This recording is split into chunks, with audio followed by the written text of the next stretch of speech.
Today I am going to explain chapter number 16, present continuous and past continuous tense. You have already learned about this chapter in standard 4th. Okay, standard 4th में आपने present continuous, past continuous, simple past tense, simple future tense and simple present tense के बारे में learn किया हुआ है. But in 5th standard you have to learn with some addition. Okay, आपको कुछ नया सीखना है. जैसे जैसे आप अपग्रेड होते हो, एक एक क्लास आगे बढ़ते हो, थोड़ा थोड़ा उसमें कुछ चेंजेस आता है, नया नया ऐड होके भी आता है. Okay, so let's continue. Any action that continues for some time is said to be continuous. तो सबसे पहले हम बात करते हैं व्हाट इज कंटिन्यूअस टेंस. वो चाहे पास्ट हो या प्रेजेंट हो. So any action that continues for some times is said to be continuous. The action may be in the present और पास्ट. जैसे कि मैंने बताया कि जो क्रिया है वो continues for the some times, थोड़े टाइम के लिए वो कंटिन्यू रहती है.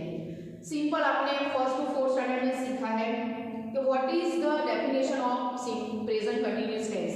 सो व्हेन वी आर यूजिंग, तो at the time of speaking, बोलने के टाइम में जो क्रिया होती है जिसे हम कहते हैं present continuous tense. I am writing मतलब मैं अभी लिख रही हूँ. ओके, तो मैं जो बोल रही हूँ वो मेरी लिखने की भी क्रिया साथ में चल रही है. ओके, आई एम वॉकिंग, तो जब मैं वॉकिंग कर रही होगी तो मैं क्या कहूंगी, मैं वॉकिंग चल रही हूँ. I am running, I am dancing. Okay, so you have already learn this about. आगे देखो, present continuous tense is used to describe an action that is going on at the time of speaking. जैसे कि मैंने बताया ना अभी, present continuous tense is used to describe an action that is going on at the time of speaking. मतलब बोलने के time पे जो क्रिया होती है that we can count in present continuous tense. I am writing, I am dancing, I am singing, I am running. Okay, I am cooking, I am eating, I am drinking. So you all are using this type of sentences in your daily routine work. Present continuous is used. तो present continuous tense का use कहां पर और कैसे करना है आपको, that thing is mention here. यहां पे लिखा हुआ है. One by one we will read it. First number, for any action that is happening at the moment and it is incomplete. किस लिए है first use, for any action that is happening at the moment and is incomplete. घटना बनी है लेकिन कैसी है, तो इनकम्प्लीट है. आई एम ईटिंग केक, मैं केक खा रही हूं. आई एम फ्लाइंग काइट, आपको वो पता है आप केक खा रहे हो, केक कब खाया, कितने बजे खा लिया, खत्म हो गया कि नहीं, that thing we don't no.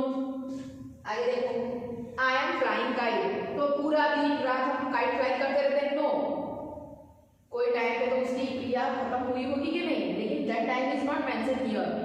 Just here written is I am flying kite. So what happen, for any action that is happening, घटना बनती है at the moment and it is incomplete, और वो इनकम्प्लीट है. Second thing, for action or situation, for action or situation which are thought to be of a shorter duration. कई घटना, कई action जो शॉर्टर ड्यूरेशन मतलब थोड़े टाइम के लिए होती है. ओके, वो चाहे 1 आवर हो, 2 आवर हो, 4 आवर हो, 5 आवर हो, 6 आवर हो. Okay, whatever. एग्जाम्पल देखो, यहाँ पर लिखा है what is your son doing now. आपने क्वेश्चन किया, आपको कोई रिलेटिव्स मिलता है, आपका कोई फ्रेंड्स मिलता है बहुत दिनों बाद या बहुत सालों बाद, ओके, आपको अगर उनके बारे में कुछ पता नहीं है तो आप पहले उनके बारे में पूछेंगे कि आप कहाँ हो, क्या कर रहे हो, फिर उनके बच्चे के बारे में पूछेंगे, ओके।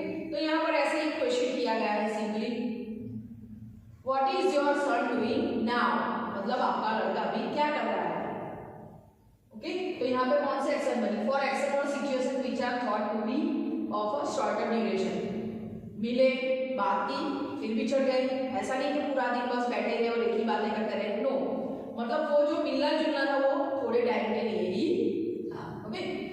आगे देखो number B, I am learning a new language now, मैं अभी एक नई लैंग्वेज सीख रही हूँ, नाउ मतलब अभी, थोड़े टाइम के लिए ही है वो, शॉर्टर, ओके। साल 2 साल 3 4 7 साल तक हम यही कंटिन्यू नहीं करते हैं।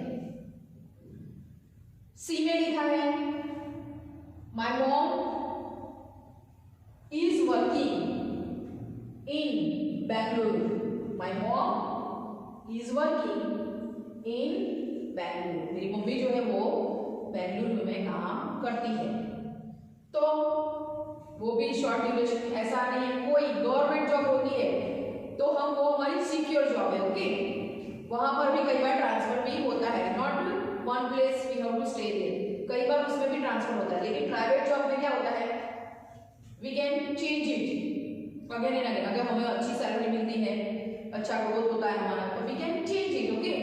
तो यहाँ पे लिखा है my mom is working in Bengaluru, मेरी मम्मी बेंगलुरु में काम करती है। तो यहाँ पर जो तीनों सिचुएशन है वो शॉर्ट ड्यूरेशन के लिए बताई गई है। आगे देखो number 3, to refer to activities and events that are fixed plans for the near future, once again, to refer to activities and events that are fixed plans for the near future।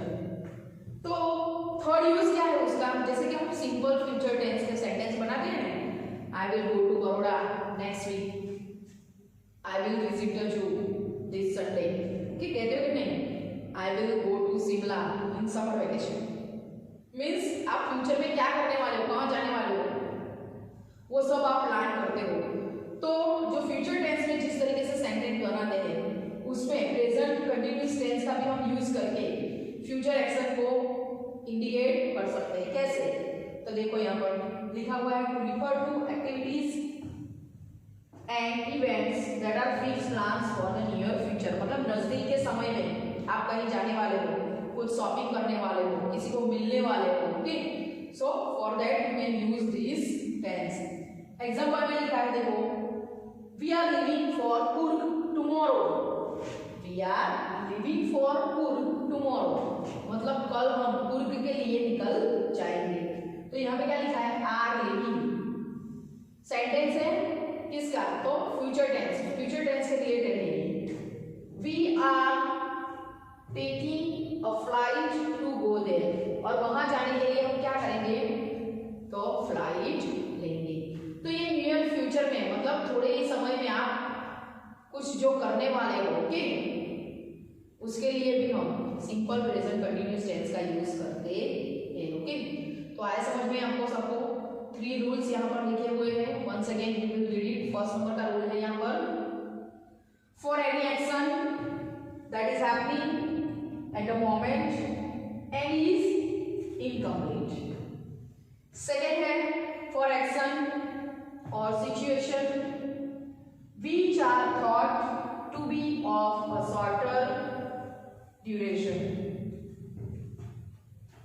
Third one है, to refer to activities and events that are fixed plans for the near future, okay. तो 5th standard में आपको ये 3 rules follow करने हैं। आगे आगे 6 में जाएंगे तो थोड़ा और एडिशन होगा, 7th में थोड़ा और एडिशन होगा, ओके, नया नया आपको कुछ सीखने को मिलेगा, ओके। सो जो प्रेजेंट कंटिन्यूअस टेंस है आपका, उसका सेंटेंस फॉर्मेशन का तो आपको अच्छे से पता है। जब भी हम प्रेजेंट कंटिन्यूअस टेंस का सेंटेंस लिखते हैं तो उसमें is, am, are, helping verb use करते हैं। जो मेन वर्ब होता है उसके पीछे हम आईएनजी ऐड करते हैं, जैसे प्ले तो play, cook cooking, run running, sleep sleeping, sing singing. अगर सेंटेंस की शुरुआत आई से होती है तो आई के साथ हम एम यूज करते हैं। If the sentence start from he she it then you have to use is with them. अगर सेंटेंस की शुरुआत ही सी इट से होती है तो उसके साथ हम इज यूज करते हैं। He is drinking milk, she is running in the garden. जैसे कि name of the one person तो उसके साथ भी आपको इज यूज करना है। Aman is driving a car. If the sentence, अगर सेंटेंस की शुरुआत वी यू दे या मोर देन वन नेम से होती है तो उनके साथ आपको यूज करना होता है ARER। जैसे कि you are learning English, they are flying kites, we are eating mangoes.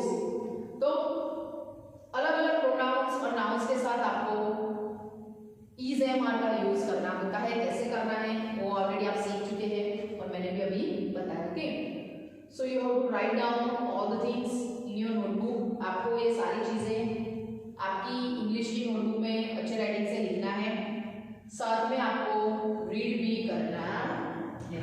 Okay, thank you students.